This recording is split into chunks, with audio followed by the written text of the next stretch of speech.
నిన్న నల్లవ గురించి మేము మాట్లాడినాం. అట్లనే మా నాయకుడు ముజమిల్ గారు కూడా హాస్పిటల్ గురించి మాట్లాడడం జరిగింది.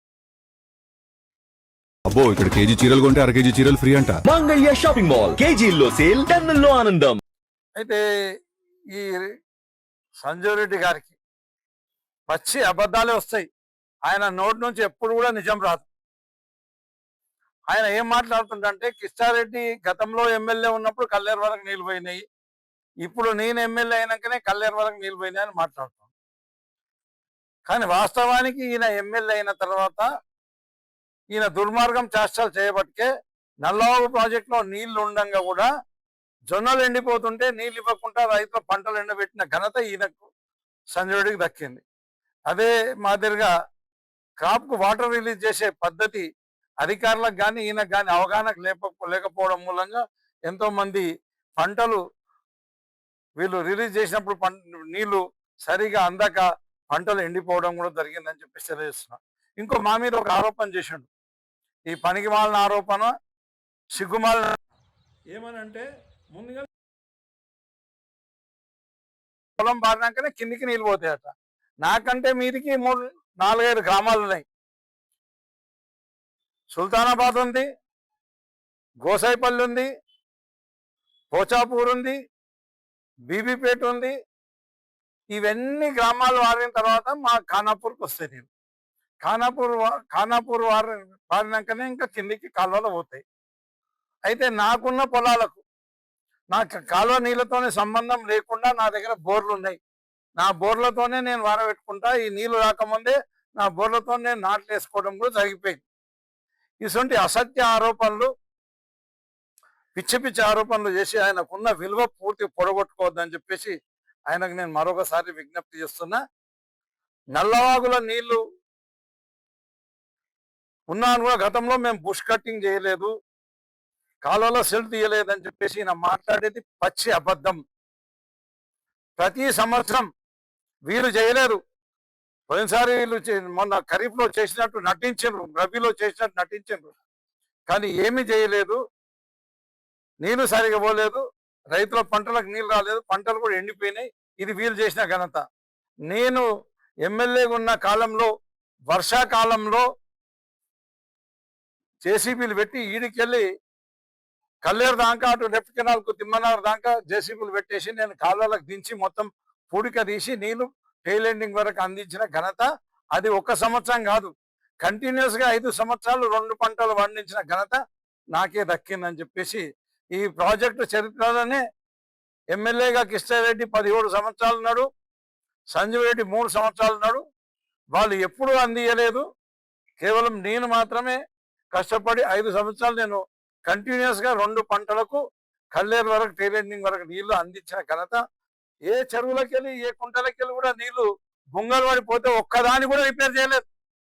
ఈరోజు పొద్దున సంజాపేట నుంచి వస్తుంటే సంజాపేట రైతులు ఆపారు, సార్ మా చెరువుకు బొంగలు పడిపోయినాయి, మొత్తం వచ్చిన నీళ్ళు వచ్చినట్టు పోతున్నాయి, లేకపోతే ఇప్పటికీ 2 సార్లు చెరువు నిండుతుండే నీళ్ళన్నీ కిందికి పోయినాయి అని మాట్లాడారు. అలా నాగదార్లో ఒక అకేషన్ అయితే నాగదార్ పోయినా మా పెద్ద మాట్లాడి కాలువలో ఒక చుక్క నీళ్ళు వస్తలేవు సార్, దాంట్లో పూడిక తీసేటోడు దిక్కులేడు సార్, 1 రూపాయి కూడా పెట్టేటోడు దిక్కులేడు, మీరున్నప్పుడు మాకు రెగ్యులర్గా నీళ్ళు వస్తుండే అంటారు. ఎక్కడ పోయినా ఇవే మాటలు, ఇవే లెక్కలు. మరి వీళ్ళు దరిద్రులు ఇప్పుడు ఏమంటారు అంటే నీళ్ళు అవసరం ఉన్నప్పుడు ఇస్తారట. వానాకాలంలో వరి పంటకు రోజు కంటిన్యూస్గా స్టాగ్నేట్ వాటర్ పెడతారు. నేను డాక్టర్నే కాను, నేను వ్యవసాయదారుని కూడా, నాకు బాగా అనుభవం ఉంది అన్నాడు. ఇదే నీ అనుభవం? ఉన్నది రైతులకు, పెద్ద రైతులకు బోర్లు ఉన్నాయి, మా లాంటి వాళ్ళకు బోర్లు ఉన్నాయి, మేము బోర్లతో నాట్లు వేసుకుంటాం. మిగతా రైతులు వర్షం పట్టదని చెప్పేసి వర్షం నీళ్ళల్లా దున్నుకునే ప్రయత్నం చేశారు. ఒకవేళ వర్షం పడకపోతే వాళ్ళ పొలాలు ఎండిపోతాయి కాబట్టి వాళ్ళు నాటేసుకోవడానికి అవకాశం ఉండదు కాబట్టి నీళ్లు రిలీజ్ చేయమన్నాం. నీళ్ళు ఉన్నాయి, నీళ్ళు ఎడమని అన్నాం. నేను ఎక్కడికైనా కొనక చేయమని అడగలేదు. నీకు నీళ్ళున్న నీళ్ళు రిలీజ్ చేయమని అన్నాం. ఇగో ఈ మాట్లాడతాడు, ఈయనకి ఎంత అవగాహన ఉంది, ఈయనకి ఎంత అవగాహన ఉందో ఇది అర్థం చేసుకోవాలి. ఏం మాట్లాడతాడు, ఖరీఫ్లో నీళ్ళే అవసరం లేవు అని చెప్పేసి మాట్లాడతాడు. ఖరీఫ్లో నీళ్ళు ఇయ్యము, నల్లవ ప్రాజెక్టులో నీళ్లు ఇచ్చేది లేదని మాట్లాడతాడు. నీకు తెలివి ఉంటే ఈకి చక్కగా చేసుకో, నువ్వు చక్కగా. ఖరీఫ్లో ప్రాజెక్టు ఇన్సెప్షన్ నుంచి 57-67లో ప్రాజెక్ట్ స్టార్ట్ అయింది.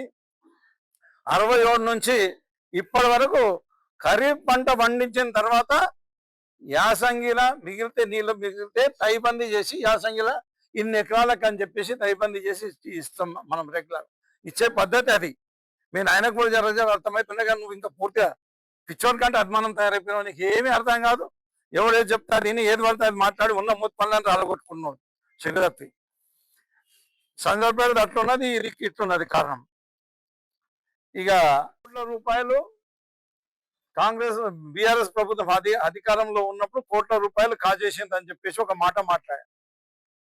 నీకు చిత్తశుద్ధి ఉంటే, నువ్వు ఒకవేళ మనిషివి అయితే, నువ్వు మానవునివి అయితే తప్పకుండా నీ పార్టీ అధికారంలో ఉంది, నువ్వు ఎమ్మెల్యే ఉన్నావు, నీ ముఖ్యమంత్రి ఉన్నాడు కాబట్టి రుజువు చేయాలి నువ్వు. లేకపోతే నీ చెప్పుతోనే నువ్వు 2 చెంపలు కొట్టుకోవాలని చెప్పేసి నేను సంజయ్ రెడ్డి గారికి ఛాలెంజ్ విసురుతున్నా. నువ్వు అగర్సే మనిషివి అయితే ఆ రకంగా తప్పుడు ఆరోపణలు చేస్తున్నావు. ఇంకా సిగ్గు లేకుండా మాట్లాడుతుంటు. మా పీరియడ్ లో 15 సబ్ స్టేషన్లు ఏర్పాటు చేసినాం, 100 ట్రాన్స్ఫార్మర్లు ఇచ్చినాం, లో వోల్టేజ్ ప్రాబ్లం అస్సలే లేకుండే, 24 గంటల కరెంటు నాణ్యమైన కరెంట్ ఇస్తున్నాం. నీవు ఒకవేళ నిజంగా మాట్లాడాలనుకుంటే నిజం మాట్లాడితే ఎన్ని గంటలకు కరెంట్ ఇస్తున్నారు, పొద్దున మళ్ళీ రాత్రి ఎన్ని గంటలు ఇస్తున్నారు చెప్పగలుగుతావా? పొద్దున ఉదయం నీకు అసలు అవసరం లేదు కదా, రైతుల గురించి అవసరం ఉంటే నీకు అర్థమవుతుంది. ఉదయం 5 గంటలకు కరెంట్ స్టార్ట్ చేస్తున్నారు, సాయంత్రం 5 గంటలకు బంద్ చేస్తున్నారు. మధ్యాహ్నం పూట ఎల్సీలు అవి ఇవి అంటే 4-5 గంటలు అయిపోతున్నాయి. రైతులకు వచ్చేది మాత్రం కేవలం 6 నుంచి 7 గంటల కరెంట్ మాత్రమే వస్తుంది. అది కూడా నాణ్యమైన కరెంట్ వస్తలేదు, లో వోల్టేజ్ కరెంట్ వస్తుంది. ఎన్నో మోటార్లు కాలిపోతున్నాయి, ఎన్నో ట్రాన్స్ఫార్మర్లు కాలిపోతున్నాయి. నేను రైతుగా నా బోర్లకు నేను రిపేర్ చేసుకోవడానికి గత సంవత్సరం ₹1,50,000 మోటార్లు కాలిపోయిన కొద్ది రిపేర్ చేస్తే ₹1,50,000 నాకు ఖర్చు అయినాయి. గవర్నమెంట్ హాస్పిటల్ గురించి నిన్న మా ముజమిల్ గారు మాట్లాడారు. ఆయన ఎంత పనికి మాలినోడు, ఎంత నీచుడు అంటే, ఎంత అబద్ధాల కోరంటే, ఆయన ఎన్నికల గెలవంగానే ప్రతి జాగల హనుమంతరావుపేటకు పోయి మీకు 30 పడకల దవాఖాన పిఎస్సి శాంక్షన్ చేస్తుందని చెప్పాడు. కంటికి పోయి మీకు సిఎస్సి శాంక్షన్ చేస్తుందని చెప్పాడు. శంకరంపేటకు పోయి మీకు సిఎస్సి శాంక్షన్ చేస్తుందని చెప్పాడు. ఆయన కానీ ఆయన తండ్రి పీరియడ్లో కానీ నారాయణ ఖేడ్కు ఒక్క దవాఖాన కూడా తీసుకొచ్చింది లేదు, ఒక దవాఖాన మంజూరు చేసింది లేదు. ఆయన డాక్టర్ ఉండి ఆయన పీరియడ్లో వాళ్ళ నాయన పీరియడ్లో ఆయన దవాఖాన నడవాలని చెప్పేసి ఈ గవర్నమెంట్ దవాఖానలో డాక్టర్లను కొట్టి ఎల్లగొట్టిన ఘనత కూడా వాళ్ళకే దక్కిందని చెప్పేసి ఒక్క దవాఖాన కూడా తీసుకురాలేదు.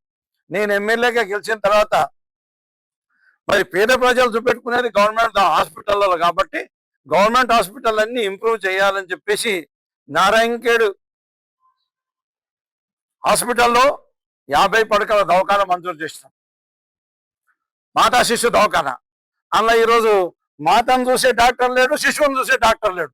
అన్ని కోట్లు ఖర్చు పెట్టి మంజూరు చేసిన బిల్డింగ్లో 50 పడకల బిల్డింగ్ లో ఒక డాక్టర్ దిక్కులేడు, మనో దిక్కులేడు. ఇది నీ పరిపాలన అని చెప్పేసి నువ్వు అర్థం చేసుకోవాలని చెప్పేసి ఆయనకు చెప్తున్నా. ఇది నీ పనికి మాలిన పరిపాలన. మరి నేను గతంలో మేము వైద్యం పట్ల నిర్లక్ష్యం చేయలేదు. మేము సిఎస్సీలు శాంక్షన్ చేసినాం, కల్లేరులో ఒక సిఎస్సి శాంక్షన్ చేసినాం, కరస్కుతిలో ఒక సిఎస్సి శాంక్షన్ చేసినాం. శిథిలావస్థకు వచ్చిన సిర్గాపూర్లో పాత బిల్డింగ్ శిథిలావస్థకు వస్తే అక్కడ ఒక పిఎస్సి శాంక్షన్ చేసినాం, నిజాంపేటలో ఒక పిఎస్సి శాంక్షన్ చేసినాం, బస్తీ దవాఖానలు ఏర్పాటు చేసినాం, పల్లె దవాఖానలు ఏర్పాటు చేసినాం, నారాయణ ఖేడ్ ఏరియా హాస్పిటల్లో మరి ఆక్సిజన్ ప్లాంట్ ఏర్పాటు చేసినాం. ఏం ముఖం పెట్టుకొని మాట్లాడుతున్నావు?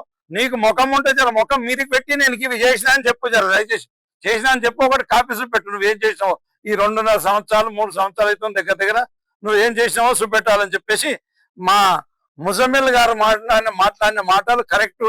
ఇప్పుడు కూడా ప్రైవేటు దవాఖానలతోనే నీకేమన్నా సంబంధం ఉందా? వాళ్ళతోనే నువ్వు ఏమైనా కమిషన్లు తీసుకుంటున్నావా? మరి నారాయణ ఖేడ్లో డాక్టర్లు ఎందుకు ఉండరు? నీ బాధ్యత ఏముంది? కొట్లాడి డాక్టర్లను తీసుకొచ్చి పెట్టాలి. నేను మినిస్టర్కి చెప్పిన డాక్టర్కి వెళ్ళేదని ఒక రషీద్ అనే వ్యక్తి నాకు ఫోన్ చేసిండు అభ్యంతరకి వెళ్ళి. ఎమ్మెల్యేకి ఫోన్ చేసి మరి నాకు అడుగుతున్నా ఏం రాబాయి డాక్టర్ లేరు, మన మాతా శిశు దవాఖాన డాక్టర్ లేడని చెప్పేసి నాకెందుకు అడుగుతున్నావు నువ్వు? అటు ఎమ్మెల్యేకి అడుగు, నేను అధికారంలో లేను, నేను చెప్తే ఎవరు ఇయ్యరు కదా ఎమ్మెల్యేకి అడుగు అంటే, ఇప్పుడే ఫోన్ చేసినా సార్ ఆ ఎమ్మెల్యే గారికి ఇప్పుడే ఫోన్ చేసినా, మరి ఏమన్నాడు మీకు ఎమ్మెల్యే అని అడిగిన. ఏమన్నాడు సార్? నేను పోయి ఈయన దగ్గర దామోదర్ రాజనరసింహ దగ్గర అడిగిన 3 రోజులు చెప్పులు అడిగినట్టు తిరుగుతున్నాయని ఒక డాక్టర్ని కూడా వేయలేదని చెప్పి ఆయన చెప్తుండు. ఏం చేయాలి సార్ ఇస్తుంటే ఎమ్మెల్యేకి ఏం చేయాలని అడుగుతుండు. ఏం చేయాలంటే అక్కడ పోయి ధర్నా చేయండి, ఏం చేస్తారో చేయండి, ఆయన గురించి మీరు ప్రచారం చేయండి అని చెప్పిన. మొన్న జరిగిన మున్సిపల్ ఎలక్షన్లలో తిరిగితే ఊళ్ళో ఇంటింటికి తిరిగి ఓట్లు అడిగితే మీరు ఏమన్నా చేయండి సార్, దవాఖానలో ఎవరు సరిగా ఉంటలేరు, ఎవరు సరిగా చూస్తలేరు, మందులు లేవు, ఏం లేవు అని చెప్పేసి చాలా మటుకు ఇళ్ళల్లో లేడీస్ అందరు కూడా అదే చెప్పడం జరిగింది.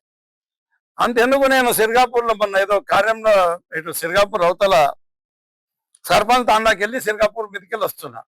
ఒకసారి చూద్దామని చెప్పేసి అప్పటికి 10 గంటలు 15 నిమిషాలు అవుతుంది. లోపల డాక్టర్ దవాఖానలోకి పోయినా, నేను కట్టించిన పిహెచ్సిలోకి పోయినా, వీళ్ళు పోయి ఇనాగ్రేషన్ పోయి చేసారు, రిబ్బన్ కటింగ్లు చేశారు. పోయి చూస్తే అన్ని రూమ్లు ఓపెన్ ఉన్నాయి, మొత్తం రూమ్లు అన్ని ఖుల్లా ఉన్నాయి, అన్ని రూమ్లలో ఫ్యాన్లు తిరుగుతున్నాయి, పేషెంట్లు వచ్చి బయట తిరుగుతున్నారు.